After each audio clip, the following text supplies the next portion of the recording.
All right, welcome to episode 4 of Adjacent Pod. One shout out to everybody that's been subscribing and signing up and liking. It's definitely kind of blowing up a little bit. We appreciate it.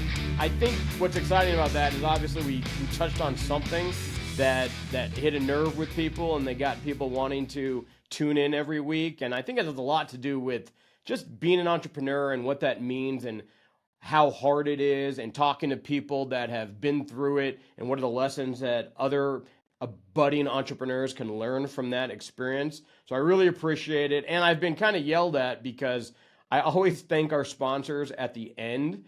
And, by that point, like, we've lost half the millennials that are listening. So I want to take a moment here to thank our sponsors at the top. So thank you to Treeline Veterinary Cancer Care, helping dogs and cats with cancer to have an excellent and quality life. Lalchandani Simon, a boutique technology and healthcare firm based out of Miami, making this podcast very, very possible. So we appreciate it, and thanks for the help. Thanks for the funds. Thanks for all that you do to get this podcast where it is going. I'm very excited about today's guest, not only because I think his story is kind of incredible, and it's kind of one of those Doogie Howser type stories where he got a very early start and kind of built something fantastic. Has had a lot of experiences since, and I think it touches me personally because I've had the opportunity to work with him on a couple different of his projects, and so that's very exciting. One thing that you're going to hear us talk about today is arbitrage trading. It's kind of how my guest got his start. Well, I'll let him explain exactly when he got into that and how he got into it. Arbitrage trading in the crypto landscape. So without further ado, I wanted to welcome Bryan Hernandez to the pod. Bryan, welcome. Thanks, man. Nice to be here. Appreciate it. So before we get going, where do we find you today? I'm in Paris. All right. We're going to get to how you ended up in Paris at later on in the show, but suffice it to say, you like life in Paris? Yeah, it's great. It's beautiful. You've Good been there food. for how long now? About a year and a half. What is your favorite part? Like, what is it about Paris that is the number one reason like you like living there?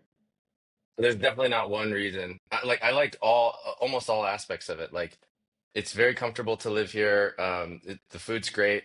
The people are cool, despite what everybody says, including the people here. I like them. You can do anything. You don't have to travel very far. I never have to get in a car. You go around outside. It's beautiful everywhere you go. What's there not to like? And how's your French? It's struggling. It's struggling. I feel Yeah. like that I took it for forever, and that is a much harder language to learn than Spanish. So listen, let's get going. One of the reasons I was really excited about you coming on the pod was because you got such an early start in the crypto world.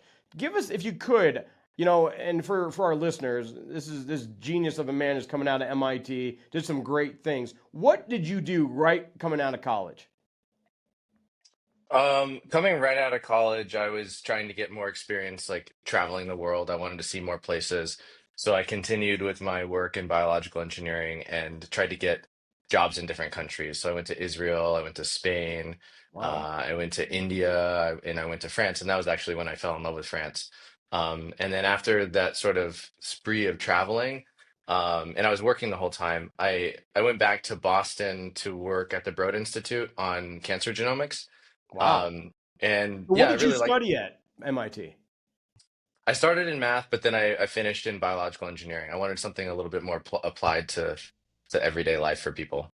And now we're in crypto. That's incredible. So, all right. So, how did you end up in crypto from that start at the Broad Institute? Yeah, so I was there a few years, and it was a productive few years from a scientific perspective. But I started to feel like I don't know. I felt that the way that academic research was organized and the way decisions were made was a little bit conservative. I thought like, hey, guys, we're trying to cure cancer here. Maybe we should take a more diverse set of approaches versus the few that were kind of sanctioned by the big financiers. And you know, my perspective was just my own. I wasn't like a PI or something, so it's totally possible that it's distorted by my position. But that was how I felt. And then I started to look into private industry, and I got inspiration from David Shaw.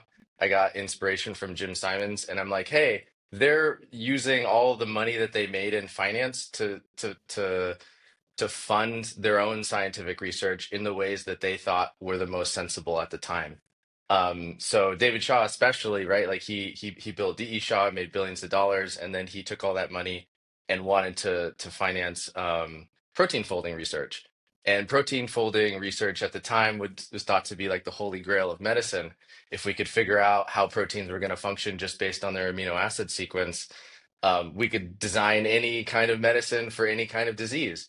But every academic would tell you this is the death sentence because it's a really complex problem and we're not going to finish it in our lifetime.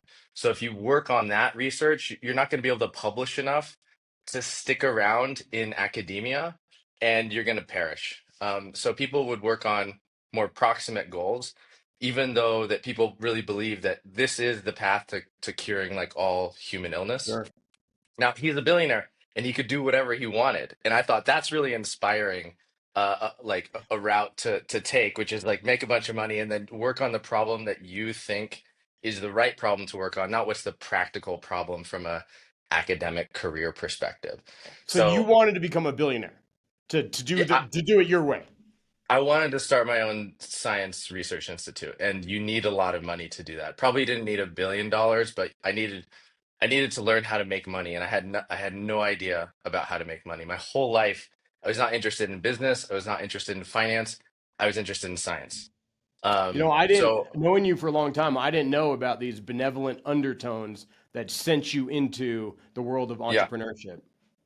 yeah. I took like a 2 week vacation when I was at the Broad Institute, and I just sat home and I read a bunch of philosophy and psychology, trying to get a sense for like what was meaningful for me. And then I came back. I was like, yeah, I'm gonna quit.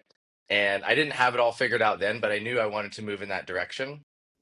So I took a year kind of exploring different things, and then ultimately, uh, I thought, well, crypto is pretty interesting. I thought the idea Bitcoin was a fascinating idea, What year are and we in right now? What year are we in? this is 2013. Okay. Yeah, So it's getting going um, now. It's starting to pump up. yeah, and I had known about it for a few years. I just didn't really have any reason to care that much about it. I just thought it was interesting. And then a bunch of my friends from college, they were crushing it in high frequency trading, and I knew that their skill set from a technical perspective was similar to mine. Like it was a lot of machine learning. I just didn't know anything about finance, so I thought maybe I can figure this out in Bitcoin before the big firms came in and squeezed out all of the juice from these trades. And For those that don't know, elaborate on that. So they were doing high frequency trading, I guess, at some hedge fund or some other kind of fund for regular yeah. securities, and you wanted to apply that to the world of crypto, correct? Yeah, I wanted to apply those sort of algorithmic techniques to this market, to the crypto market. Gosh, oh, I'm excited. What did you do with that kind of impetus? Well, I sat down and I typed into YouTube like how do you trade Bitcoin, right? Yeah. And I see people like writing little bots in Python to do it, and so then I'd start signing up on exchanges and just doing it by hand and banging my head against the wall and writing awful code for a long time, and I just jumped in and I started getting it to work, and it took a long time, Cubs. Like it took probably 3 years before I made any money. So I'm Huh. just going into credit card debt this whole time. So when you say you're doing it by hand, are you just mechanically, what is happening? You're logging into some exchange, and what are you doing? Yeah, I mean, I'm looking at the prices, and I mean, it depends on the kind of strategy that I was like evaluating. Like on the one hand, you could have like this very black box approach where you're collecting a bunch of data about how the market is moving. You're piping it through some machine learning algorithm that is coming up with a prediction for where the price is going to be in some X amount of time, and then you're writing the logic to buy or to sell it, right? Um, ultimately, where the most money was to be made back then was in cross exchange arbitrage, Yeah, right? let's hear So it. to do that, you can do that trade by hand. You just make accounts on the various different exchanges, and then you look at the price differential, and if it's big enough to account for fees and the cost of moving money, You just submit the orders and sell it for a price that's higher than you can buy it at, and then you can recycle the capital. And that's It's the like hard part of risk-free that money trade. at that point, right? I mean, do you think there's, I mean, not to fast forward, but do you think there's opportunities for that kind of cross exchange arbitrage now, or they're too efficient? I think there are, but this is a dirty trade, and I don't like it. And what I mean by dirty is it's a bunch of operations. It's a bunch of going through KYC. It's a bunch of figuring out how you're gonna deal with the bureaucratic processes of withdrawing money from an exchange into a bank account, moving that money from that bank account to a different bank account in a different country, Yeah. dealing with all of that. It's not really trading. Like it's operations. And a lot of people who were running this trade back then would say the same thing. In my case, it was a lot of arbitrage between Mexican exchanges and the Western exchanges, or like US or European exchanges. Others, did a lot with Korea or Japan or what have you. But um, What kind yeah, it of was a lot deltas of. were you seeing? Like if Bitcoin and back then, so 2013, Bitcoin's trading at $1,000. What are you seeing it trading at in Mexico? Like what kind of deltas were you seeing in those opportunities? Could be like around 5%. Really? Sometimes when there would be a run on the market, could be like 10%. Wow. Yeah. Mhm. So that's risk-free trading, right? I mean, there's no It's not risk-free trading. You're not taking market risk, you're taking counterparty risk. sure. So is that exchange solvent? Are your funds going to get locked up? Is the money even really there? Are you going to get stopped at a bank when you're trying to recycle the capital? So Wow. there are different kinds of risks. Like But it's not operational like risk. Got I'm it. balls long into Bitcoin and then the price of Bitcoin tanks. That doesn't happen. So, all right, so let's go back. So, you start down this world, you're doing it by hand, by going on to exchanges and trying to find opportunities. What happened? Well, we found the opportunities and then we started building software to make it more efficient and automate that. And that just Who's organically we grew. at this point? You're saying we. Who is we? Wow. Yeah, I mean, so eventually I started to hire other software engineers or like, some operations people, accountants, lawyers, like ops people. But Really, for, really for handsome for the most lawyers. part, Yeah. yeah, yeah, exactly, yeah. Eventually, at the end of the day, it's really just software. So Gotcha. you need a little bit of operations support, but mainly just writing the code. Did you have a partner at this point? Like somebody, a co-founder or whatever, co-project manager or whatever you want to call it, like somebody you were doing this with and splitting profits and thinking things through with? No, no, that was a big mistake that I made. I mean, I definitely had maybe like employee plus people. I wouldn't call them founders or partners in that sense. But no, I really started this venture on my own, and I didn't seek out a business partner in the early days, that's a regret that I have for sure. I think it's way more fun to do it with someone that's like in the trenches with you. Sure. And so are you in Boston at this point when you're doing this No, I was stuff? at- I was I was living in Mexico City when all of this really started to pick off. Why Mexico City? Oh, that was random. I was traveling a little bit on vacation, and then when I got to Mexico City, I was like, this is a really nice place, Like, and I'll stick around. And then the next thing you know, like I'm in Mexico for like 10 years. I didn't know that you had these kind of entrepreneurial nomad, kind of characteristics. I I mean, always thought there yeah. was a reason you were where you were. No, no. I mean, I like to explore places, but I never really felt like as a nomad because I went to Mexico and then I stayed there for 10 years.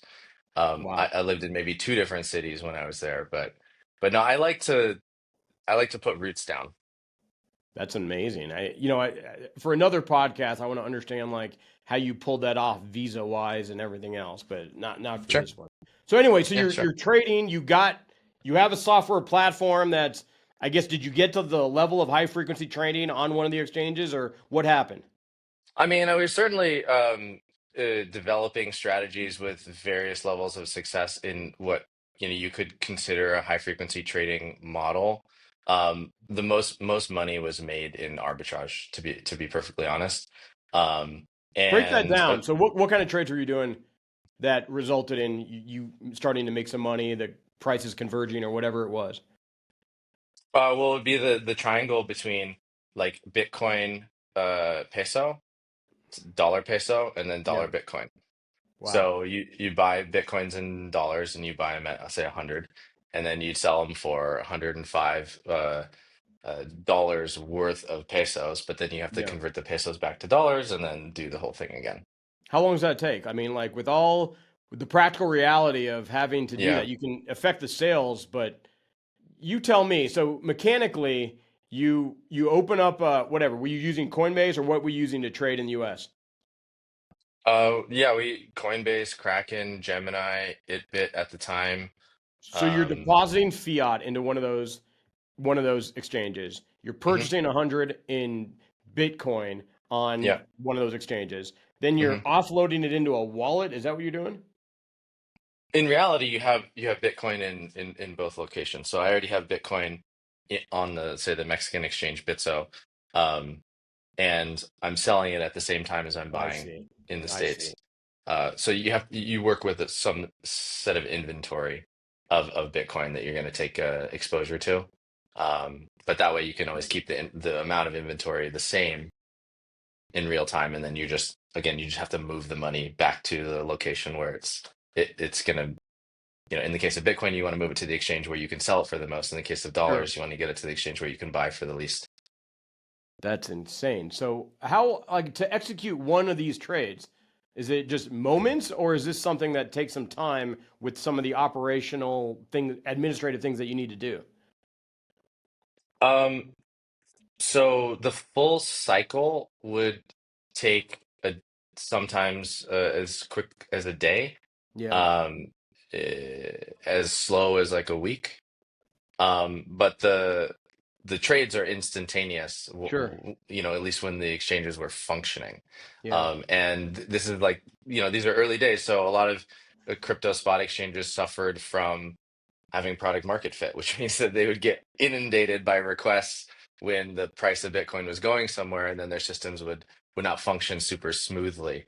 And so a lot of our work went into really designing robust systems to deal with those situations when you don't even know the state of the orders that you sent into the exchange because uh, they're not responding anymore. What's your level of stress as these trades are going through or not going through or getting delayed or you're hitting roadblocks? Like you have trades in progress, and I'm Yeah. guessing that you've calculated certain outcomes that you're hoping to get or in a range of outcomes that you could get.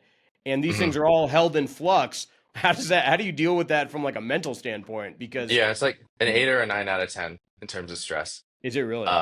Yeah. There were periods where you'd send an order, you wouldn't get a response back. Maybe a minute would go by, and the exchange would say, "Oh, that was dropped or that filled," and it filled at a price from a minute ago, and the price is whipping all around. It Like, again, these exchanges are kind of victim of having good product market fit, but Yeah, yeah, yeah. they don't build the systems. They don't build the systems with that in mind. Um, Dude, so yeah, that's just stressful. early adoption, right? Well, tell me something. So, going back to the 1,000 foot view, are you making money? The 1,000 foot view, yeah, we're making lots of money. Are you Um, really? uh, yeah. I mean, from this arbitrage trading, yeah, Yeah. definitely. Yeah. I Okay. mean, it How was. close are we to starting our own institute to cure cancer? Oh, back then, I mean, like I would need to be performing at a high level, like for years For years. Yeah, at yeah, like that. But it was there was a pretty cool moment where I spent 3 years or something not making any money, and then when we finally when we got it right, I paid all back my debt like in a single day of trading. It was crazy. It was that's like brought down like $100,000 in a day. I was like, okay, cool, we got something. Let's we keep found going something here. here. Yeah. Wait, Yeah, so yeah, yeah. I don't want to jump past that point because like a lot of things that we talk about is like kind of these success moments. I kind of want to understand what did that feel like, in and around this time, you paid off your debt, you have a product that is, a strategy, let's call it, a strategy that's making you money. What did that feel like? I guess I'm guessing you're what, 26, 27 at this moment? 24, 25. Yeah, I was in my late 20s. So I want to 28, say 29. maybe 28, 29. Yeah. So not Um, many 28, 28, 9 year olds come up with a strategy where they pay off $100,000 in debt in a day mhm. because of something that they've built. What did it feel like? Did you feel like you made it? Did you feel like all the It work felt, kind of came to fruition?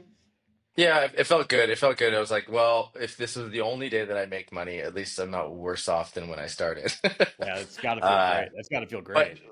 yeah, I think one of the bigger lessons though was um, getting some proof that you shouldn't listen to other people when you have an idea because they'll explain why your idea can't happen. That like there's Yeah. that saying, if there's like an economist and a trader walking down the street and they both see $100 bill, and the trader goes to go pick it up, and the economist is like, no, don't bother, because if that was a real $100 bill, someone else would have already got it, right? And Yeah. and Yeah. that's kind of the thought with arbitrage and these new technologies. So I don't know, just go try it out and see if you can't figure it out. That's awesome. Did you have a lot of detractors back then? People telling you, "Oh, crypto is a big scam. It's not real. Like, why are you wasting your time doing that?" Did you have people kind of saying, "Hey," that were kind of negative on what you were trying to do? Not a ton, but when I would explain it to people who had the capacity to understand how algorithmic trading works, they'd be like, "Oh, I would have assumed the big hedge funds or proprietary trading companies would have already gotten all of the easy profits." And the reality was that that's far from the case. It's still far from the case today. I mean, you have to work a little bit harder, Yeah, but crypto, there's so much novelty in the space. If you're paying attention to a little niche, opportunities pop up really quickly, and it takes a lot of time to build the systems necessary to capture all opportunities, and not all opportunities are big enough for big sophisticated firms to go after. So something that may have maybe at most $1 million worth in the trade, a big company isn't going to go after, because they're going to spend $1 million worth of salary and investment into building out that trade. sure. So if you're a one-man shop or a two-man shop, like, yeah, go after it, and maybe you can move faster and get it. But also the industry is going to change really quick, so that might go away and you have to chase something else. That's Um, incredible. So tell me, where yeah, where do we go from here? You have a product that's working.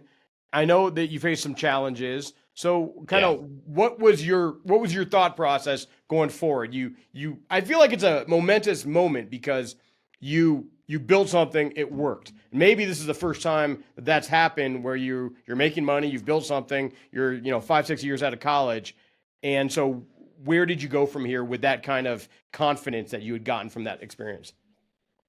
Well, we tried to scale this further, and the market goes through different cycles, right? Yeah, So, at some point, there's stopped being so much juice in these trades. And I also recognized that I had built an organization and the company that I didn't really enjoy being in.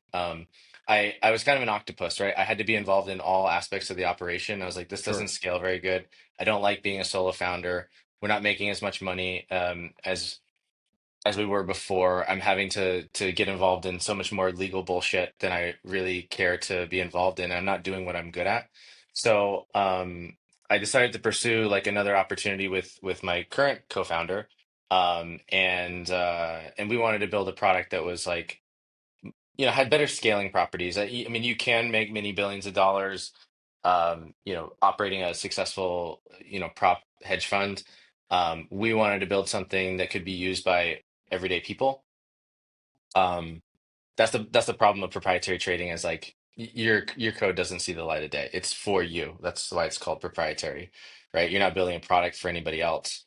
So I teamed up with my co-founder Bryan, and we started building structure, right? We started building the retail app to make it really easy for people to trade in, not just crypto assets, but also your traditional equities and ETFs and TradFi assets, as they're called. So at that moment, I mean, and this is where I think soon thereafter I came into your life. But so what I'm curious about is one, I'm very interested in I know both you and Brian, son, and I'm just very curious about like what gave you the confidence that you guys are a good fit as partners. You have, kind of complementary skill sets. You can go through all the ups and downs of the entrepreneurial world together, which I've seen, and you definitely have that fit. How did you know that back then? You don't know it.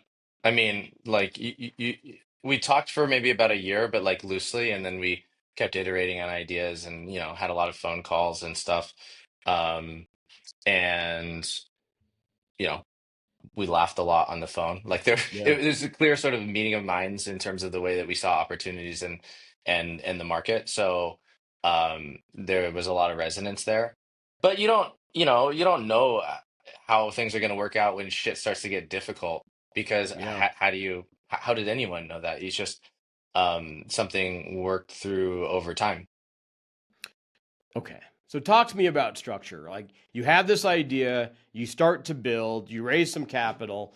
Now, what did you kind of this is at least from what you've told me, the first time like you are building kind of a corporate enterprise. And how do I know that? I Yeah. saw it happening. How was Yeah. that experience? Because I feel like the way you talk about your skill sets and what you're good at, a lot of that stuff is bullshit and you have to deal with it anyway. How was going through that experience of kind of building an enterprise, lots of people, people in all different places, getting everybody to work together to build the product to then like kind of launch? Yeah, it's difficult. I mean, we got funding, um, in the pit of COVID. So Yeah. what was the most challenging was building an organization in a remote setting. And that's not something that I would try and do again. I mean, it was pretty much the only option we had at the time, and we were really Sure. excited about the product we wanted to build. So we're going to do it anyway. This is sort of the new normal, right? Um, that was one of the big challenges. As you know, lack of regulatory clarity was made it really Huge difficult issue. too. Yeah. We couldn't get straight answers on what are we allowed to do, what are we not allowed to do. It's sort of like, well, there are these levels of risk, and then we just keep seeing like random exceptions in the market. Well, it's like, well, this is clearly illegal, but if you are successful at this level, it doesn't matter because you get away with it. But if you're not, then you're going straight to jail and all these things. And we didn't want to do anything illegal to begin with. We just wanted some clear guidance. So I think that was one of the big challenges. Other things. Well, you brought. I mean, like um, at this moment, you have a lot of expenditures because you have a decent sized payroll. So yeah, I know you're head of finance really well, and he's top of the line. So is that something that took a lot of the admin off your shoulders? absolutely. Yeah, definitely hiring our CFO was a huge help. Yeah, huge help. It Yeah, yeah, yeah. I mean, having like really great lawyers also it took a lot of I prefer you say handsome if instead of great. yeah, yeah. What are other things that were really challenging? Working with like external contracting firms was hard Yeah. because they had their own organizational processes. In hindsight, I would have built absolutely everything in-house. Even though it looks like it's going to be slower, in the end, it's not going to be slower, and it's going to be definitely a lot cheaper. What were other difficult Well, let me things? ask you this: at your peak, Mhm. employees and contractors, how many were you at the highest point? 50? 50. I know you're saying that like it's nonchalant, but like having represented It's too, lots of companies, getting to 50 employees is a pretty big deal. it's too many. It's too many. It's too many. We shouldn't have done that. Like like it's always um build something good, build something cheap, build something fast. You don't get all three, Yeah. and and yeah, I think I don't know, maybe everyone doesn't have to learn that the hard way, but we did. Yeah. And what's easy to overlook is how the communication cost like grows quadratically the more people you get into the organization. Tell me, what do you Particularly mean by communication costs? so like we're having a conversation now, it's over Zoom or whatever, and whatever. We have some ideas, we discuss some problems. But if we work in a bigger organization, nobody else knows that this conversation even happened, right? If we're in the same room, at least they know, like, oh, Brian and Cubs talked. I see. So that extra cost to fill other people in just keeps growing, like at quadratically, the more people are in the organization in a remote setting. So Gotcha. you end up spending way more money, going way slower, and everything like is just way less enjoyable to just fill everybody in. So if you could have done it again, you would have brought the key people down to Mexico City, put them in a boiler room, and said, "Hey, let's build this product and all work together." It seems like those costs wouldn't Yeah. have happened, and you maybe had been a little bit more cohesive in building it. Yeah, I mean, you also miss out on all the fun. You get all Yeah, the shitty parts of work and none of the fun parts, which are just yeah. hanging out and like being, not talking about work and sharing the same space. You can't do that like remotely. So yeah, if I were to do it again, yeah, much smaller team in the same place. And at that time in history, there weren't a lot of good options for that. So I don't know if I had known what I know now, then I don't ultimately know what the decision I would have made is because we didn't have a lot of great options. But that's some advice for new entrepreneurs is like Just be together. get Keep in the small. same place Yeah, and work with fewer people. I think there's like something about 10 to 12 that's like absolute max yeah. until you find product market fit. That's really incredible. I don't want to jump over that because I think, and you'll hear me talk about this when I give my kind of final note, but you guys look like you were having fun. You had Mm, employees or contractors from all over the globe, and every interaction I had with any of you, you guys seemed like you were having a lot of fun. Like, talk about that because I think a lot of people just they talk about the grind of entrepreneurship, they talk about the no sleep, the getting to market, and all these kinds of things, but they leave mhm. out that success or non-success along the way, it's a pretty great time. Yeah, I mean, it's cool to build something that hasn't existed before. That's for sure, and to solve new problems. Um, like problem solving and the creativity involved in that is definitely the most enjoyable aspect of entrepreneurship. And yeah, it's not great to have to do that over Zoom all the time with people, but Sure. it is still, I mean, I've never worked for a big company, so I don't know Yeah, what yeah, like the yeah. day-to-day life is. And people often ask me, like, have you ever worked for like a big corporate? Do you know how it's like? I'm like, no, I don't. I've always really, really kind of worked for myself or, have been in academia, and that's not like a company job, right? Um, But you know so what? I think I definitely lose sight of that where it's like, yeah, I get to work on really interesting stuff the whole time. You know what? That it's kind of insightful to me. Like, you're very nonchalant about what you've built at structure and the experiences you've gone through. And I think it's maybe because you have not worked inside the big corporation and seen what that is. Because the people outside looking in at what you're doing, it's so Mhm. impressive. It's so kind of, it's so the reason why you're on the podcast because you've Mm. done something that so many other people are trying to do and they haven't even started down the road that you've already achieved. So I feel like that's one of the things, maybe the lack of having worked at a corporation, you don't see it from the way we see it. Yeah, well, I appreciate that. Yeah, Yeah, it's hard no, to have it's perspective and stuff that I haven't had experience with. totally. So where'd we go from there? So structure you got going. I know you hit a lot of regulatory hurdles or it just became too much to overcome and hard to get going because of, kind of the we'll call it the ambiguity of the legal landscape, back towards the end. But where did you go after kind of hitting your peak at structure? Well, the ambiguity made us go slower. It made us spend a lot more money and, figuring out things that were not really figure outable. Yeah, We just had to do our best, a lot of research. We built the product. We launched it about at the same time as Terra Luna was collapsing, and then that sure. started this kind of domino effect cascading. So the crypto market wasn't in a very good place.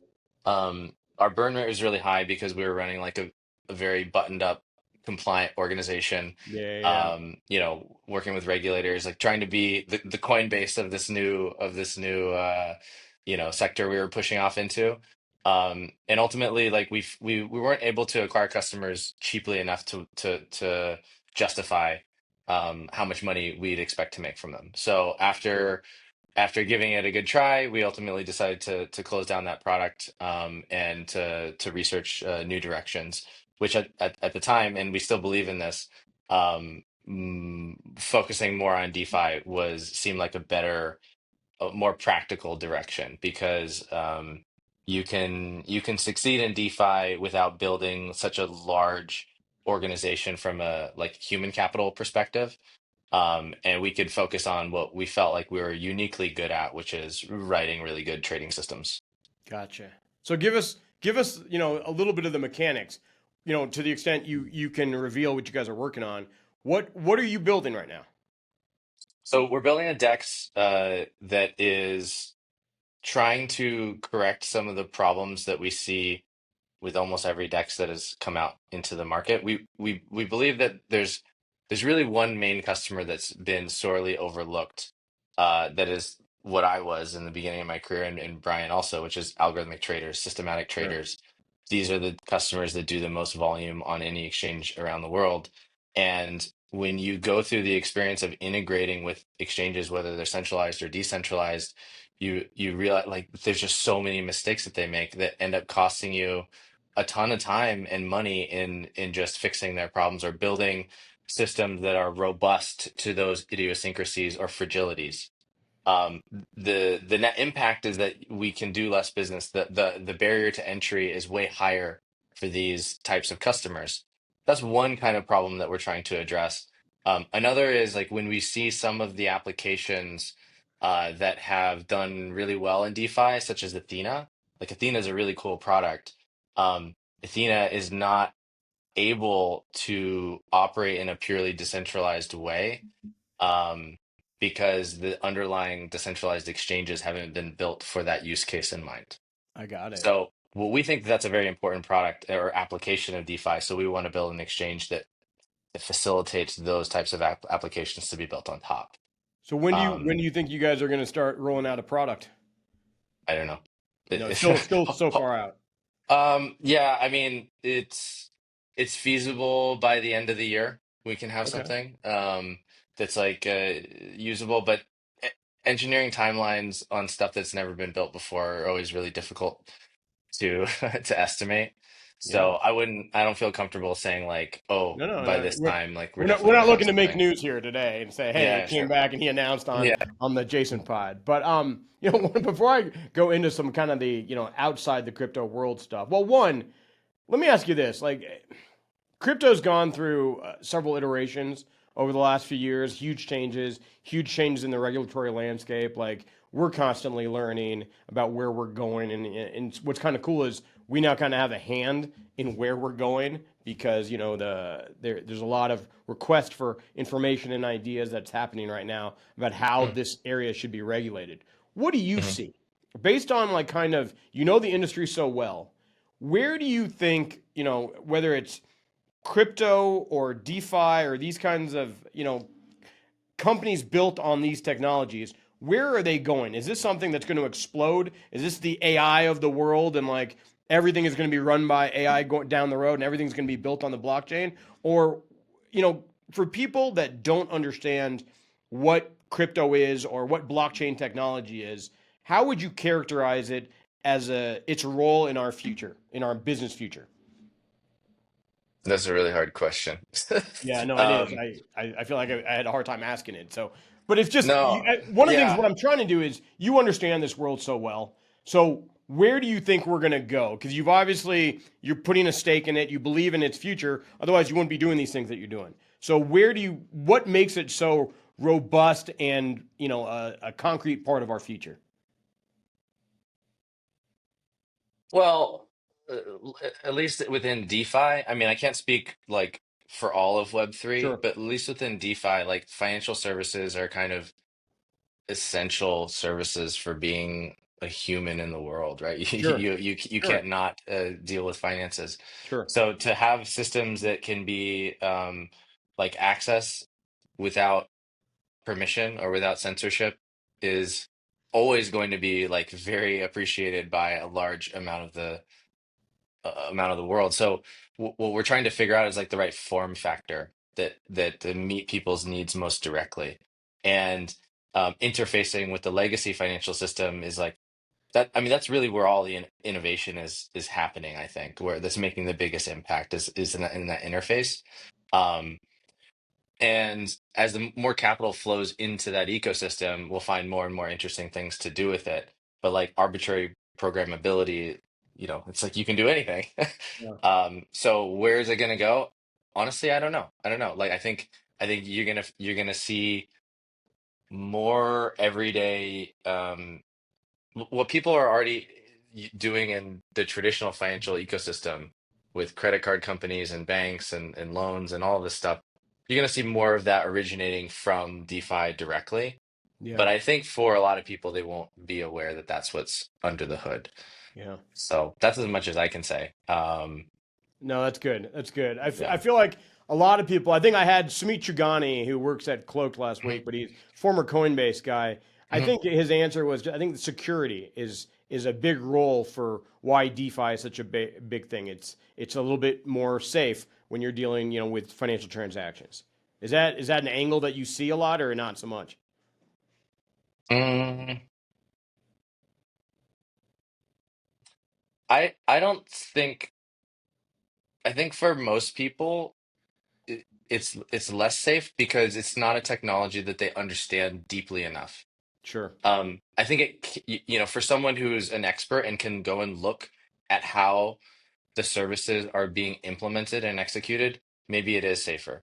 But you don't feel safe with things that you don't really understand. You feel safe with things that you have a long history of, like things working out with Sure. that kind of institution or technology. Um, so I think it's still going to be a lot more time before people develop that with DeFi, but I also think that that's okay. That's not that's not necessarily a problem. Where I see a bigger use case for it is just reducing the friction to getting something done. Like Something done, yeah. I think it's kind of insane how Uniswap became a thing. Like when we were hearing this idea, we thought it was the stupidest idea ever that Yeah. you'd have like a price that's determined by a deterministic function, Yeah. right? And the reason, I mean, it is a thing, of course, right?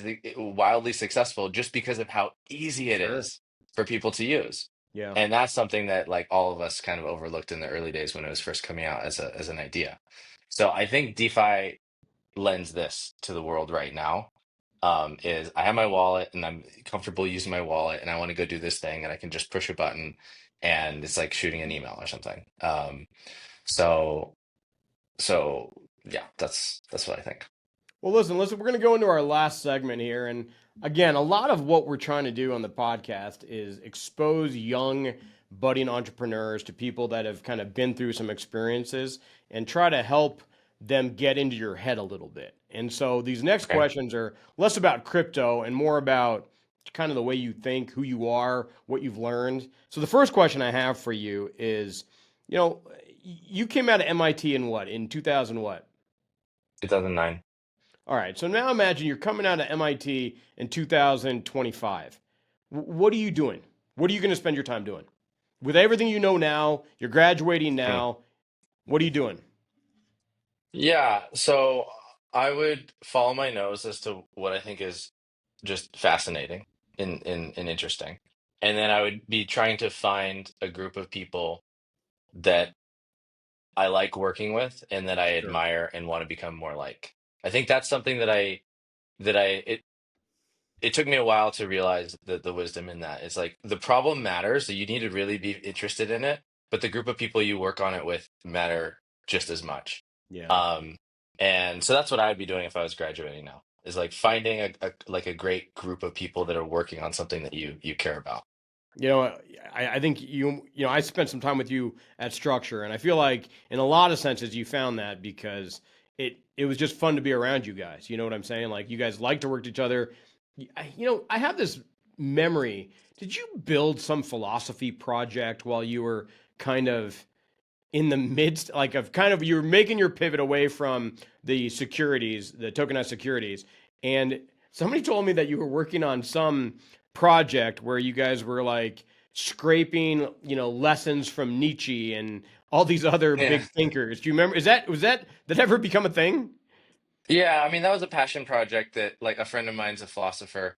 Okay, So I was like, hey, let's wouldn't it be great if, as you're reading these texts, I could just like highlight it and ChatGPT would help me understand what they mean by that because sometimes it's a little bit difficult. And so we built this little tool to help him and his community and me because this is like I that's so mean funny. that's kind of my hobby. Well, I'm gonna bookmark that because I'm gonna come back to it in my final thought because it was something that stuck out for me because Mm, somebody asked me, they're like, "Oh, what are they pivoting to?" And like somebody's like, "They're building a philosophy kind of annotation system," and I'm like, "What?" And so anyway, I'll come back to that at the end because I thought that was fascinating. okay. The This is the one I kind of touched about in the beginning, but I think it's fascinating that you chose to settle in Paris, where you will, Mm, kind of the next iteration of your life will take place there. And I'm mm, just mhm, when people think about entrepreneurship and the energy around it, they mm, don't think of Paris. They think of, mm, mhm. a lot of the hubs where a lot of like Silicon Valley or New York City or Yeah. London and all the places where a lot of big Mhm. products have been built.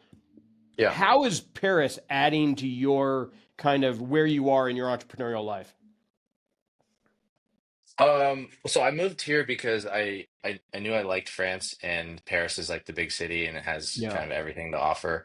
Um, like yeah, I mean there's some disadvantages to not being in San Francisco or New York or something, but I wanted to make all of the routine, mundane aspects of life like as good as I can make them.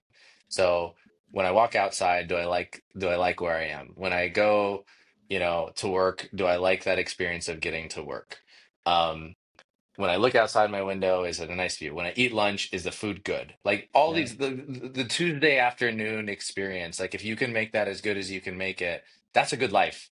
And when you're happy and you feel like you're living the way that you want to, you can bring that energy and fire to work and like just you're more effective. So the some of the challenges is like, yeah, if you do have a restriction like we do about we only want to work with people in office, Yeah. um, the talent pool is smaller. Um, but like I said, you don't need that many people to build a unicorn. Sure. You need the No, right no. people, and you need to get them in the same room. That's Um, that's so awesome. I will tell you, I think of everything I know about you, this aspect of like moving to Paris is probably one of my favorite things about you guys because like oh, I so too, like to you love live the Paris same too. Yeah, way. yeah. Gastronomy and wine and just the things you see when you walk outside and they're kind of Mhm, the love of life. One of the things when I was in Paris last and it was when I was with you guys, I just remember mhm. like walking home at 5 p.m. The sun was setting and I was walking in some kind of very populous area. Everybody just sat down at a cafe, had a cup of coffee or a glass of wine or whatever, and watched the sun go down. And I just thought that's the way we all should be living. Like it was just It's real kind of, nice. it doesn't Yeah, happen in New York, it doesn't happen in London. They're too busy, they're too in their heads. There, they take the moment to kind of enjoy what's happening. So I kind of love that. So this is a kind of a standard question I ask all the guests. If you had a sure. wish, it would come true tomorrow. What would it be?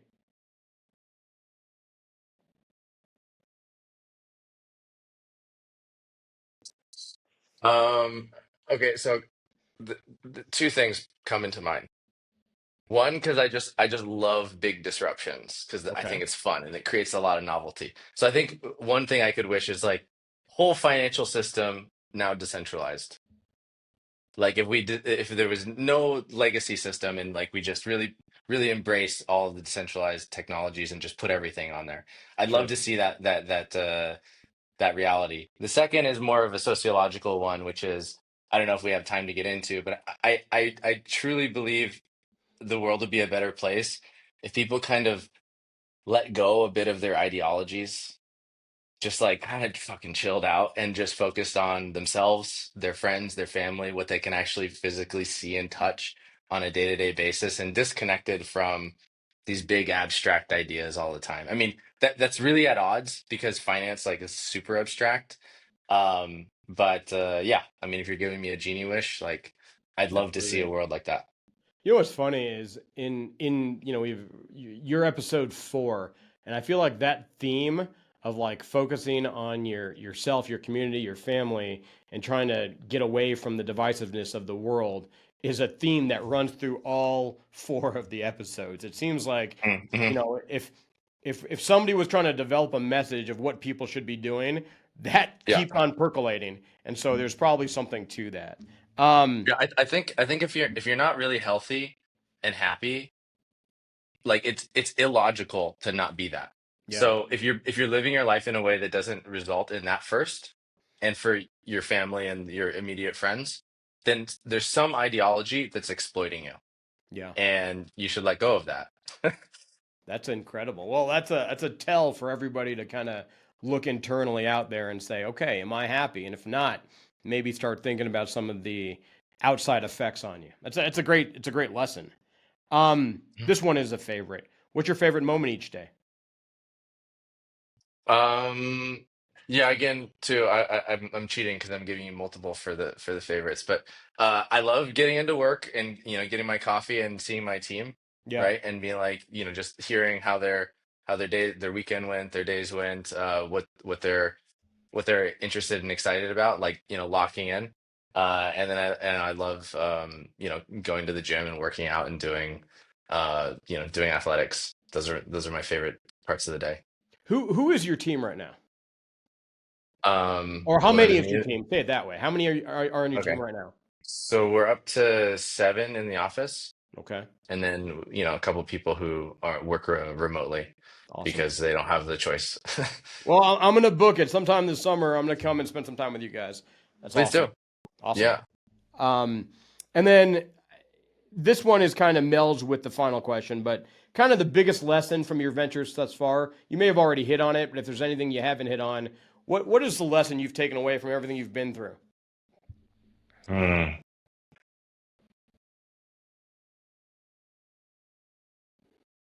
I think um, hesitate less. Give some careful thought to stuff, but just start moving, just start doing something and make a crappy version of the thing.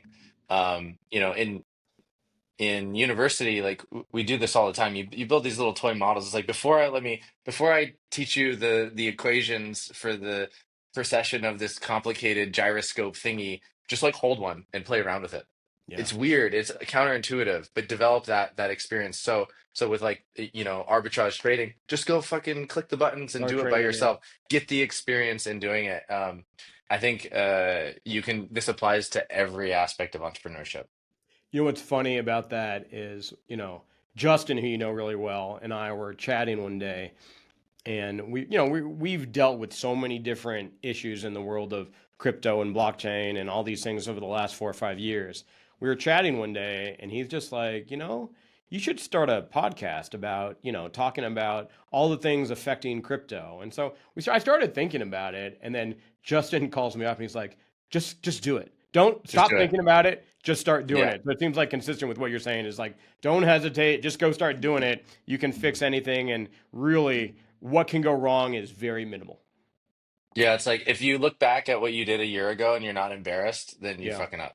that's awesome. That's a great way to think about it. All right, the Yeah. last one is the true theme for me and why I'm doing this and why I kind of get up each week and create a new episode and find great people to chat with is what's your advice for young entrepreneurs? I Oh, know hesitate less, but I feel like I doubled yeah. up at the end. What other piece of advice do you have for somebody going off and they're going to start their own company? Um, um, don't. Okay, so there's, yeah, there's two pieces of advice here. Um, okay, there's a Venn diagram. There's with three circles. Sure, One circle is the things that you're interested in and that really fascinate, like truly fascinate you. Okay, sure, and that should be evidenced by your actions, what you spend time doing, thinking, writing, talking about.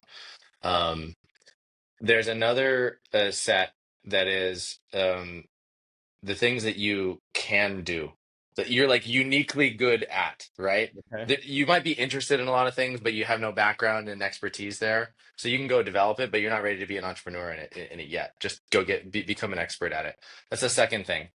And then the third thing are the things that investors want to invest in, and they're not always overlapping. So if you can find a set of businesses that is in the overlap of all three of those, you're going to have a really easy time getting a venture off the ground. Um, because yeah, there may be lots of things that investors want to invest in, but you're not the all-star team to do that. So Sure. don't push a rock up a hill. There is a trifecta there for people, and if they can really focus in on that, they're going to have a really easy time getting the venture off the ground. And then the second aspect of that is don't start doing it until you've found a really good co-founder that is also in that three. Don't do this alone. You can do it alone. Some people succeed, but It's not that as fun. sucks. Like you Yeah. got no one to lean on when shit gets tough, and you got no one to like celebrate with when things go well. Do it with somebody and spend the first like however long it takes to find that good complementary partner. That is awesome advice. And just to sum that up, find something that you love doing, that you're good at, and then investors want to invest in. And if you find that little space, you're going to have a pretty great, successful future. Yeah. Well, And the great thing more about it is that the likely. big investors, they publish this. They talk about what they want to invest in. Yeah, So you can just go through that list. that's awesome. Well, Yeah. listen, Bryan, I really appreciate you coming on. It's been amazing to chat with you again. I'm looking forward to summer in Paris. I'm going to come out and spend some time with you and, see what you guys are up to.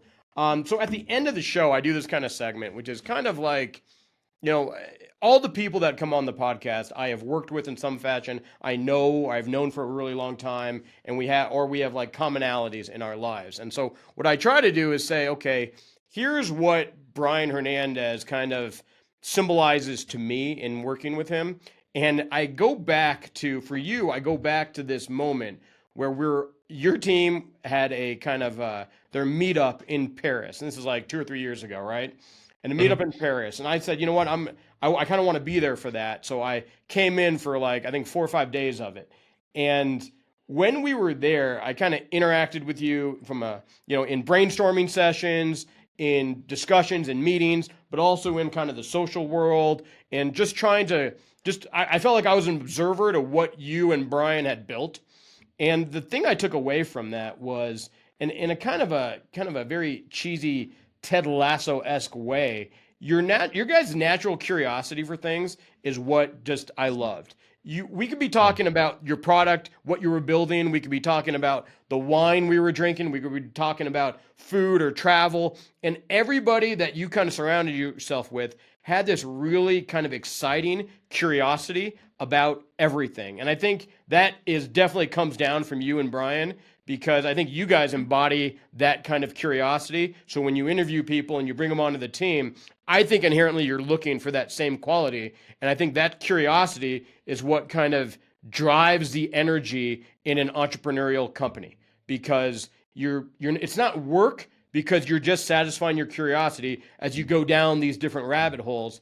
And I think that brings about the energy that I think is what successful companies are built on. So I get that from you. I get that from everybody that you kind of surround yourself with. And to lesson that, I kind of make sure that I am dealing with on a daily. It's easy to get caught up in the grind, but if you're curious about the things that you're doing, it becomes not work and it becomes more fun, and you become much, much better at it because you're solving the problem because you're curious, not because you have to deliver it to somebody else. So I really appreciate that lesson.